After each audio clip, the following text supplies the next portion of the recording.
They cracked the seal on a Tuesday morning, and the world started bleeding. Sergeant Marin Holt was 40 meters down a dig shaft in the Thuringian Basin when the containment team above her began screaming. Not the sharp kind of screaming that meant someone had dropped a loader on their foot. The sustained kind. The kind that meant the shape of a situation had changed beyond what any training covered.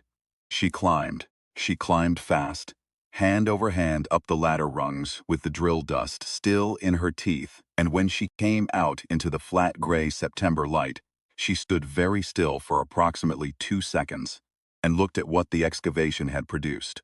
The artifact was roughly the size of a city bus standing on end. It had been a sealed canister.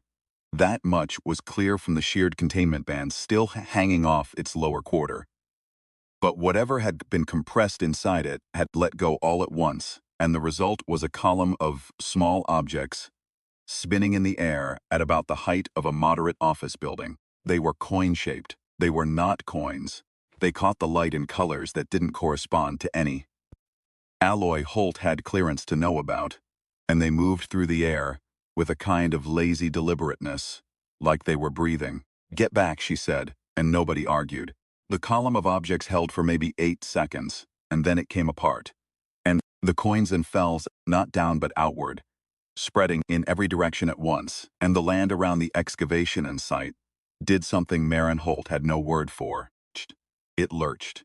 A section of the field, about 30 meters across, simply wasn't where it had been, and in its place was a different 30 meters of ground, with different grass and different soil coloring, and a stone wall that did not belong to any structure on this continent in this decade. The Colonial Survey team would figure out later, much later, that the artifact had been a compression vessel for something the Carroll called a resonance cache, a device for layering time, not traveling through it, layering it, like palimpsest, like one transparency over another. The Corral had used these things to seed occupied worlds with soldiers from their own past, reinforcing invasions with waves of fighters who had already died winning other battles somewhere else. This one had been dormant for 1100 years. When the excavation team cut through its secondary containment band, the band that Holt had been absolutely, clearly, specifically told not to cut, in a briefing she had absolutely attended, a briefing whose contents she was now reviewing with the full benefit of hindsight, while standing in a German field watching pieces of bleed through reality, next to pieces of a city that hadn't existed yet. Something woke up. Something that had been waiting. Her name, on the internal Kirill designation files that the ISOC translation team was still working through, was rendered into roughly phonetic English as Gareth. She later told them she preferred Gara. The distinction felt important to her, in a way none of the linguists could quite parse.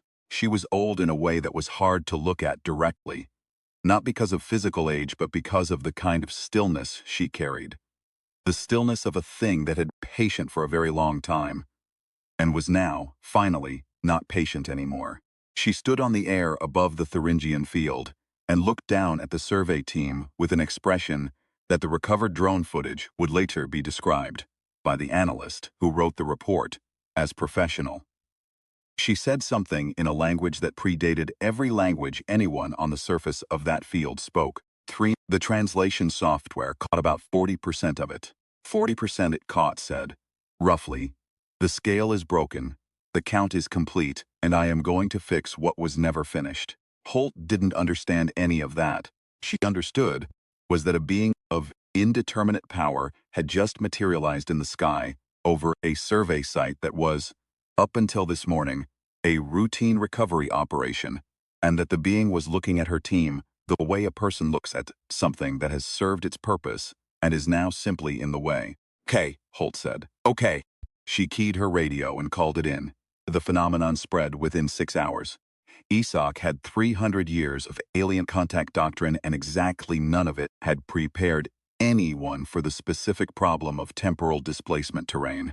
The patches of bleed through land appeared across a band of geography that stretched from Central Europe to what had been the northern seaboard, and they were not all from the same period. Some of the exposed land was recognizably recent, Farms, paved roads cut at odd angles where the slice had hit mid-intersection. Some of it was older, much older. Rolling hills with earthworks, meadows with fire pits. And in one case, in a suburb outside what used to be a market town in England, a roughly circular section of forest, that the dendrochronology team estimated, at somewhere between 800 and 1,000 years old, had replaced a parking structure. And the trees were still alive. Oh. And something was living in them. Dr. Inks Kosiadeze ran the ISOC First Contact Interpretation Desk, and she was the one who first articulated what Gara was doing. She stood at the briefing room screen at 03 Her Road on the third day and said, "She's not blending the timelines. She's using the bleed to fill a reservoir." The cache device had two functions. The first was structural, the layering of time. The second was collection. Every time anyone, across any of the bleed zones, experienced what Ada's team was calling a peak desire event, grief, terror, joy, rage, desperate longing, the cache captured it and converted it into what the team was still working on. Ade suspected it was fuel. For what? For what? Someone asked. Her, Ade said. Or for whatever she's building. Corral alchemists. We've got fragments on them from the Kessler archive. They didn't just construct weapons. They constructed transformations. Changes of state. She wants to become something. She already is something. Something more.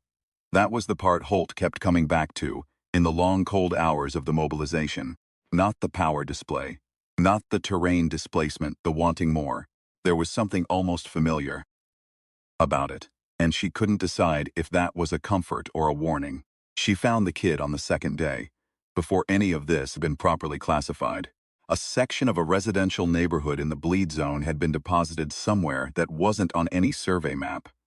The GPS coordinates existed, but the satellite imagery showed empty ocean, and by the time Holt's unit located it and extracted the civilians, most of them were in shock, and most of that shock was manageable. But there was one boy, maybe 10 years old, who wasn't in shock. He was sitting on the curb outside what had been his house with his arms around his knees, and he was watching the edge of the bleed zone with complete steadiness. And when Holt crouched down beside him and asked if he was all right, he said, "My mother went through there." Through where? He pointed at the edge of the bleed patch, the visible shimmer where the displacement had occurred. She went through. When everything happened, she was running toward me, and then the edge came, and she was on the other side of it, and then she wasn't. "Okay," Holt said. "Shun," he said. "Okay, Shun. My name is Marin. I'm going to get your mother back." She did not know yet that she was going to have trouble keeping that promise. She made it anyway because she was the kind of person who did that, and she had been the kind of person who did that since she was roughly Shun's age, and she had learned by hard experience that making the promise out loud was often the only thing that kept you moving toward it when moving toward it got difficult. Shun looked at her for a long moment with the very measuring look of a child who has recently learned that adults mostly say things without meaning them, and then he nodded once, like he'd decided to believe her specifically, and Holt made a note to herself to be worth that. The cache device, up close, looked less like technology and more like something that had grown. It was matte and irregular, and covered in markings that Adaezi's team said were not decorative. They were functional, a kind of inscribed algorithm, a program written in matter rather than data. And around its base, where it had anchored to the German ground, the small coin-shaped objects had begun accumulating again, drawn back by the field it was generating. Holt counted them once, idly. In a moment, when she was waiting for a briefing that was running late, she stopped counting at 200. The translation software had made some progress on the coins themselves, or at least on their category. They were called core metals in a rough translation, and they represented something closer to essences than to currency. Each one was a stored impression of a fundamental quality, an attribute, a kind of potential. The cache needed a specific configuration of them to complete its function. Gara needed 21. She had 19. The two she didn't have were in Holt's pocket. This was not a situation Holt had planned. A recovery team had found them in the bleed zone before the perimeter lockdown, and bagged them as artifacts. And they'd ended up in Holt's possession. When the evidence chain got scrambled in the chaos of the first displacement event, and she hadn't turned them in yet, for reasons she was still formulating when Gara's proxy found her. Proxy looked human. It was very nearly human. It moved wrong in small ways, too smooth in the joints, too precise in the eye tracking. But it could pass its casual inspection, and it'd been passing casual inspections across the bleed zone for 2 days, operating as what a DC would later describe as a desire broker. It went to people at their most desperate points and offered them things, offered them specifically a way through the bleed, a way to cross over. At their most desperate, said yes, and the cash collected the residue of that decision like condensation off a glass. It found Holt near the edge of Shun's neighborhood zone, watching the shimmer. I can send you through, it said. I know. I can bring the boy's mother back. Can you, if you give me what you're carrying? Holt looked at it for a long time. It had the face of someone's administrative assistant. Pleasant, efficient, ageless. And it looked back at her with the warm expression of something that had learned warmth by studying it from outside. What's the condition? Holt asked. You give me the metals, you and the boy go back. Everyone here fades. The displacement closes, and what was displaced stays displaced. That's not a trade, Holt said. That's a subtraction. It's the best available outcome for you specifically. What about the people who are displaced? People on the other side of the bleed? The proxy was quiet for a moment, in the particular way of something running a calculation. They would not return, it said. Then no. No? You said you could send me through. Can you send me through with others? Can you send through a group? The vehicle accommodates. Can you do it, yes or no? Yes. Then here's my condition, Holt said. I go through, the boy goes through, and everyone I consider family goes through with me. You get your medals when we all land safely on the other side. All of us. Together. The proxy processed this. You would be defining family broadly. I would be defining it accurately. The proxy looked at her for a long moment, and something behind its borrowed face was not able to fully model what it was looking at, and in that gap, the small gap between what it could compute and what she actually was a. Holt slid her free hand down to the radio on her belt and hit the emergency broadcast frequency. Proxy realized what was happening approximately 2 seconds too late, which was 1 second after Holt had already said the code phrase that brought her entire team through the shimmer at a run. The other side of the bleed was older. That was the only word for it, older. The way stone is older than the buildings made from it. The way a language sounds in the mouth of the person it was born for. The light was different. The ground was different. The architecture that rose in rough shapes against the horizon was wood and tile, and the kind of careful joinery that happens when a culture has been working on the same problems for centuries. Holt had studied enough of history to recognize the broad silhouette of it. She had not studied enough history to be fully prepared for standing in it. The new appeared before they'd been there 20 minutes. Was corral constructed, she knew that now. A weapons form, biological but purpose-built, the corral equivalent of a shaped charge. It came out of the displaced air above them with the specific menace of something that had been calibrated for violence and had never been used for anything else. And it hit Holt's forward line before anyone had finished processing the environment shift. She went for her salvaged Carol Tech. The weapon was a Chiral construct she'd recovered from the first bleed site, something the translation team was calling a birth system. A framework for channeling the ambient energy field that the cache was generating. She'd been practicing with it for a day and a half. She did not have mastery of it. She had familiarity, which in her experience was most of what you needed for a first fight. Seek. The birth system came online with a sound like a spell and the sensation of putting on armor made of light. And she hit the new with everything it had and drove it back 20 meters across the displaced landscape, while her team gave ground and covered the civilian cluster. Shun stood at the back of the group and watched her fight with the expression of someone who has decided to be a witness rather than a victim. And when the new retreated, not defeated, just pausing, recalibrating, He came forward and stood beside her. "My mother is in the big structure," he said. "The one on the hill. You know this how?" "I don't know it. I feel it." Holt looked at the structure on the hill. It was large and old, and something about it hummed at the same frequency as the coin in her pocket. "Okay," she said. "We go tonight." They weren't alone in this version of the world. The people here were not the people of the bleed. They were genuine. They were temporal. They were looking at Holt's team with the very reasonable full fear of people encountering something genuinely unprecedented. But among them was a man who did not appear to fear unprecedented things. He was wearing the marks of authority, the way a person wears a coat, comfortably, functionally, without performance. He came through the crowd that had gathered around Holt's unit with the calm, unhurried movement of someone who has long since decided that panic is an inefficient use of time, and he looked at Holt the way a general looks at a situation report. Gather information, forming assessment, reserving judgment. He said something in the language of this time and place, and the translation software Holt carried caught most of it. "The situation is strange, but the situation can be managed, and I am going to manage it." His name, she would learn, translated roughly as the one who keeps the peace.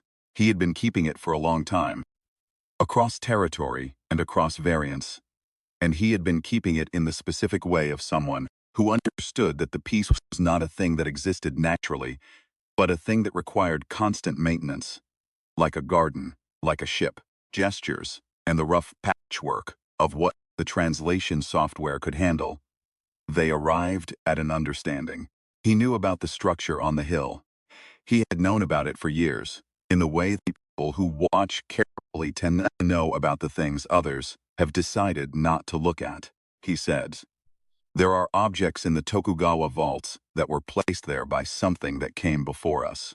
They were placed there with instructions that the instructions themselves could not be fully read, but the instruction's shape was clear. Hold these until the one who needs them arrives." He looked at Holt. He said, "I believe you are the one who needs them." She didn't know how to tell him that she wasn't sure that was true. She was a sergeant who had been handed a situation. She was a woman who had told a child she would find his mother. She was a person who had, up until 6 days ago, been doing survey work in a German field. She said, "I'll take whatever help you're offering." He smiled at that, in the way of someone who finds specific honesty more refreshing than he expected. The new hit them twice more before dawn. The second time, Holt was down to about 30% charge on the birth system, fighting on reserves, and the new got through her guard and took the secondary core metals she'd been carrying. The backup units, not the primaries, and that loss changed the tactical picture significantly. The new was not just attacking, it was collecting. Everything it took, it brought back to the structure on the hill and added to the count. She sat in the dark afterward with her back against a wall that was 200 years older than anything she'd touched before this week, and she took stock. 2 primary core metals still in her pocket. One child sitting next to her, awake, not sleeping, watching the dark with the steadiness of someone who has found a floor under the situation and is standing on it. One ally across a language barrier, whose vaults apparently contained the missing element. One cache device running on desire, needing 21 of a specific type of object to complete a transformation that Adazi's team believed would be permanently catastrophic for both the temporal layers involved. One enemy who had been waiting 1100 years. Holt hummed something under her breath, a song, not a significant song, just something her mother had sung on long drives when Holt was small, and the dark outside the car windows went on forever. She hummed it because she was tired, and because the melody sat in her chest like ballast, like weight, that was useful rather than heavy, and because in her experience the small ordinary things were what you held onto when the large extraordinary things were trying to pull you under. Shun looked at her. "What is that?" "Something my mother used to sing." He was quiet for a moment. "Mine too. Different song, but same kind of thing." "Yeah," Holt said. "I know." In the morning, the man who kept the peace brought her to the vaults. The objects inside were small, and they caught the light in the same colors as the coins the cache had been accumulating. And when Holt held them, she felt something that she didn't have a technical term for. A kind of resonance, like tuning forks, like the sensation of a frequency matching. They were cool and specific in her hand, and they felt in a way that made no rational sense, like potential. She went back out into the early light and put them in the birth system, and something in the system changed, deepened, broadened, opened into configurations that hadn't been available before. New forms of output, new operational modes. She spent 20s learning the new shapes of it, moving through them the way you move through stances, finding what was available. The man who kept the peace watched her do this with an expression she could read even across the language gap. Recognition. The look of someone who has maintained a thing for a long time and is finally watching it be used. "Why did you hold them for us?" Holt asked through the patchwork translation. He said, "Because someone made them, and the someone who made them understood that the person who would need them would not have resources, would not have conventional power, would have only what they'd picked up along the way, and the stubbornness to use it." He said the objects were shaped for a specific kind of person. Not a champion, not a ruler, someone who would fight because there was no one else, and not for any other reason. He looked at her and he said, "You are that kind of person." She fought the new for the third time, using the full configuration of what the vault objects had unlocked, and this time she did not drive it back. She destroyed it. The discharge left a smell in the air, like copper and ozone, and she stood in the afterburn of it, breathing hard. And the man who kept the peace and his people were behind her, and they were not afraid. Getting back was the part that nearly broke her. Gara's proxy came to her in the aftermath of the new fight, with its borrowed face and its administrative warmth, and it laid out the terms again. The medals for the passage. You and the boy, and nobody else. "Here's the thing," Holt said. "I already told you my condition. It hasn't changed. You cannot take them all. I'm not asking your permission. The vehicle accommodates a group. Told me that. I held you to that when I said family." The proxy was silent. "My family," Holt said, "is everyone I brought through that shimmer. My team, the kid. And now." She turned and looked at the people behind her, the people who had helped, who had stood ground, who had given her the objects from the vault, who had calmed the displaced and the frightened, and had not flinched when the new came, and now these people too. The proxy said, "That is not a reasonable definition of family," Holt said. "That's the only definition I know." The proxy ran its calculation. What it couldn't model, what it had never been built to model, was the specific shape of what Holt was doing, which was not desire in any form the cache was designed to harvest. It was not longing or grief or rage. It was something quieter and more structural. It was the particular human habit of deciding that the people standing near you are yours, not because of blood or contract or proximity, because you said so and you meant it, and now they are. The cache was fueled by the weight of desire. This was different. This was the weight of decision. When the proxy agreed, when it had to agree, when the terms of its own design required it to honor the condition as stated, the effect on the cache device was immediate and not what anyone had predicted. The desire mass that Gara had spent days accumulating hit the shape of Holt's decision like a wave hitting a breakwater. And something went wrong in the machine. They came back through the shimmer, all at once, in a group, all of them together. And the shimmer shook like a curtain in wind, and then settled. And Holt was standing on European soil in the gray afternoon light with her team and with Shun, and with a group of temporally displaced people whose legal status would occupy a ISOC subcommittee for the next 3 years. And the cache device was doing something it hadn't done before. It was overloading. Gara came for her directly after that. She had seen recordings of the Kiral alchemists, or what the archive contained of them, but the recordings were old and incomplete, and nothing in them had fully prepared her for the presence of the real thing. Gara was old in the bone-deep sense, old in the way that made the normal human categories of age seem like shorthand for something much more complex. And when she dropped from the sky and the air around her, shifted into the ozone and copper smell of active coral working, Holt understood why the 1100-year wait had not seemed long to her. To Gara, the 1100 years were arguably the fast part, the acquisition, the patience, the wait. She had done the hard work already. This was the finish, she said. You broke my machine. Holt said, I know, she said. You do not understand what you broke. I know that too, she said. You have no idea what I am becoming, what the configuration was designed to produce. The alchemists made the core metals to create the perfect vessel, a form that could hold everything, process everything, become everything. I was there when they made it. I was the one who was supposed to have it, and you. Yeah, Holt said. I know what I did. Gara's form expanded. It was a controlled expansion, intentional, the product of the partial configuration she'd managed to accumulate before the machine overloaded, and what she became in it, large and specific, and the kind of thing that the vocabulary Holt had available was not designed to describe. Powerful, concentrated, ancient. The birth system's charge was at about 12%. Holt stood in front of it. Anyway, Shun's mother had come back with them through the shimmer. She was sitting about 40 meters away with her arms around her son, and Holt could see them from where she stood. And she did not look at them because she was focused on the task in front of her. But she knew they were there in the way you know about ballast, in the way you know about the things that are holding the structure of a decision together. She hit Gara with the birth system on 12%, and it wasn't enough, and she knew it wasn't enough, and she hit her again anyway, because the alternative was not hitting her. And Holt was not the kind of person who chose the alternative.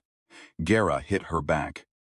The impact went through the birth system and through her, and she went down hard on the European ground and tasted blood and lay there for a moment looking up at the gray sky that was now also, in places, the sky of other times bleeding through. She heard footsteps. She heard a voice, young, saying something in a language she didn't know yet, and the voice sounded like a specific kind of person.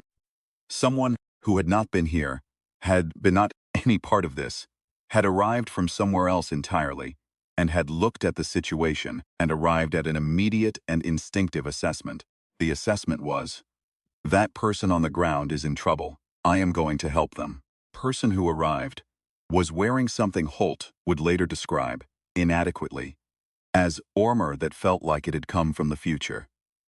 They were young in the way of someone who had not yet had the fight trained out of them, and they hit Gara with a coordinated attack that drove her back.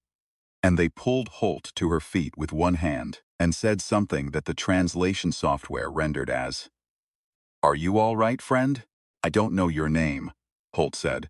They said their name. The translation software caught the feeling of it, if not the exact phonetics. It meant something like the person who shakes hands with strangers and makes them not strangers anymore. They fought together for approximately 90 seconds and drove Gara into the superstructure of the cache device, which was the worst possible place for her to be in its current state. Then, the young person said something that Holt interpreted as, I have somewhere else to be, and they were gone in the specific way of someone who exists in a larger story than the one you are currently standing in. And Holt was left facing the partially destabilized form of an 1100-year-old alchemist who had just lost her momentum, the remaining core metals that the greed. Gara's old creations, the biological constructs who had been orbiting this conflict, dropped at Holt's feet, were not an act of loyalty. She understood that. They were an act of practicality. The constructs understood that their creator was going to break everything, including them. And they understood that the only way to stop her was to give the person fighting her enough to finish the job. Holt looked at the pile of core metals on the ground in front of her. She thought, this is a ridiculous amount of alien power to hand to a survey sergeant from Thuringia, she thought. Shun's mother came back. She picked them up. What happened when she activated the full configuration of the birth system with a complete set of core metals was not something she would ever be fully able to describe, and the after-action report would be flagged and reclassified within 6 hours of submission. The best she could put into language was this. The system held many things at once. many forms, many versions of what it could be, and each form was not an abstraction. Each one felt like a person, like a memory, like someone who had been in a fight before and had won it in a specific way, and each way was different, and she held all of them at the same time, and she aimed all of them at Gara. 8 forms of output, 8 different configurations, 1 coordinated burst. Scanning charge. That was what the translation software called it. And the name was wrong, but the feeling was right. Discharged all at once and hit Gara as she made her final push. And it wasn't just force. It was everything the system had accumulated. From the people who had helped, who had held the things in vaults, who had calmed the frightened, who had dropped their medals at her feet, who had pulled her up off the ground and called her friend. It was the weight of all of that shaped into an action. Gara came apart, not dramatically, not with a declaration. She came apart the way a held breath finally releases. The enormous weight of 1,100 years of patience finally completing its arc and dissipating all at once. And the cache device came apart with her. And the bleed zones closed one by one across the affected geography like pages turning back. And the coins that had been accumulating fell to the ground and lay still. The sky over Thuringia was very gray and very quiet. Holt stood in it for a moment, breathing. The debrief took 11 days. On day 3, Adiz brought her a preliminary analysis of the cache device's failure mode, and Holt read through it carefully. The section she kept coming back to was the part about the overload mechanism.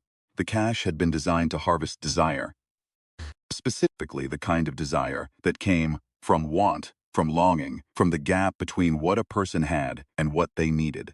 That kind of desire had mass in the cache's operational sense. It was measurable. It was fuel. What it hadn't been designed for, Daisy wrote, was the specific signature of unconditional decision. Not wanting, not needing. Just, these people are mine, and I am not leaving without them. The technical term the team settled on was saturation event. The want substrate couldn't process the decision input. 2 signals were incompatible at a structural level. Cache tried to run the decision and through the Alchemist algorithm, and the algorithm had nowhere to put it. And the device overloaded on its own fuel. Put the report down and looked out the window of the debrief facility at the restored German landscape, which was now again correctly itself. The fields correctly flat, the sky correctly contemporary. The dig site cordoned off with the kind of tape that meant a situation had been resolved, if not fully understood. She thought about Gara. She thought about 1,100 years of patient waiting. She thought about the specific quality of patience that was not peace, but was the opposite of peace. A very long-held action, a compression, a coil. She thought about the way the proxy had looked at her when she'd said family. The way something behind its borrowed face had failed to model what it was seeing, she thought. We must be very strange to them. We must be very strange.